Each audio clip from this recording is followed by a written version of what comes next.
Pimples लहान मुलांना फार त्रास देतात. जेंडर वाईज ते काही त्रास द्यायचं पाहत नाही. मुलांना आणि मुलींना सेम प्रकारे त्रास देत असतो. पिंपल्स, ॲक्ने वल्गॅरिस किंवा तारुण्य पिटिका. काही गोष्टी आहेत ज्या टिप्स आपण पाळल्या तर नक्कीच आपण ह्याचा त्रास, प्रादुर्भाव कमी करू शकतो. सगळ्यात महत्त्वाचं म्हणजे आपली जी पिलो केस आहे, उशीचं कव्हर आहे, ते आपल्याला रोज चेंज करायचं आहे. इन केस आपल्याला ते रोज बदलायला नाही जमलं तर ॲटलीस्ट सुती कापड आपल्याला त्याच्यावर टाकून झोपायचं आहे. दुसरी गोष्ट आपण म्हणूयात की आपल्याला स्क्रीन टाइम कमी करायचा आहे. मोबाईल जो आपल्या गालाला लागतो तो कमी होईल असं पाहायचं आहे आणि आपल्याला स्क्रीन आहे आपल्या मोबाईलची ती व्यवस्थित डेली पुसायची आहे. तिसरी गोष्ट आपण म्हणूया स्ट्रेस आणि हार्मोन बॅलन्स आपल्याला ठेवणं गरजेचं आहे.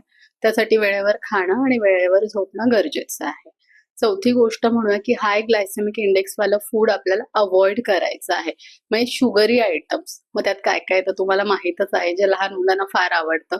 जंक फूड म्हणूयात, चिप्स म्हणूयात, फ्राईज म्हणूयात, तर हे आपल्याला अवॉइड करायचं आहे. लास्ट गोष्ट की चेहऱ्यावर घाम सुकणार नाही याची आपल्याला काळजी घ्यायची आहे. आफ्टर कुकिंग और आफ्टर जिमिंग आपल्याला प्रॉपर शॉवर घ्यायचा आहे.